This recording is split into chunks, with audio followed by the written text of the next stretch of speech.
The African National Congress, ANC, held a contentious, but non-confrontational conference and elections on December 18 in which Cyril Ramaphosa defeated César Dlamini Zuma by a 179-vote majority.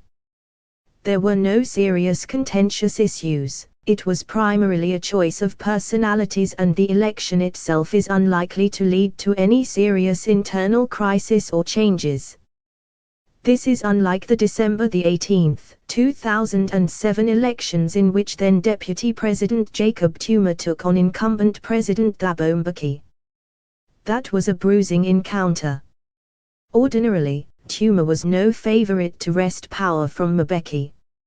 He had been accused of rape, racketeering, and $5 billion corruption in a 1999 arms scandal. However, President Mbeki seemed to have become paranoid and quite intolerant of a number of ANC leaders. He eventually lost the support of power blocs in the ANC like the Women Wing, the Communist Party and the Congress of South African Trade Unions, COSATU. The main indication that Mbeki had lost it came when then Security Minister, Steve Tshwit, claimed there was an attempted coup against President Mbeki. Those identified as the coup plotters included Ramaphosa, who had in 1994 lost the race to be President Nelson Mandela's deputy to Mbeki. The latter had gone on to succeed the legend as the Republic's president. The other two accused were former provincial premiers, Tokyo Sexwale and Matthews Fosa. They were formidable ANC leaders who were not in Mbeki's good books. Mandela had spoken out in defense of the accused. The widening opposition decided to rally round Zuma. In that 2007 elections, Jacob Zuma knocked out Mbeki by 2,329 to 1,505 votes. The victorious Zuma group pursued President Mbeki to the National Assembly to pass a vote of no confidence. On September 21, 2008, Mbeki was forced to resign and an acting president, Kgalema Motlanthe, took over to warm the South African presidential seat for Jacob Zuma, who won the 2009 elections.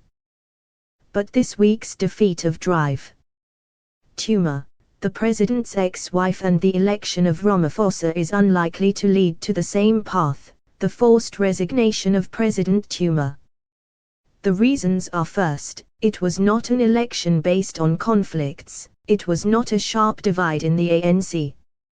Yes, the president did not support his deputy, Ramaphosa, but the voting pattern showed a close race. This is further reinforced by the fact that the top 6 positions in the new ANC leadership is split between the Zuma and Ramaphosa camps. The result of the follow-up National Executive Council elections does not promise to be radically different. So Ramaphosa, even if he wants to oust Zuma from the presidency, may be unable to garner enough strength to pass the required vote of no confidence by the new ANC leadership. Even if he is able to, that itself would not amount to an impeachment, as the president is not required to retain the confidence of his party to remain the republic's head of state. Zuma will only resign if the parliament passes a vote of no confidence in him. Even if Ramaphosa nurses the ambition of impeaching Zuma, it may be politically wiser for him to utilize his energy in consolidating and selling his candidacy for the country's presidential election slated for 2019.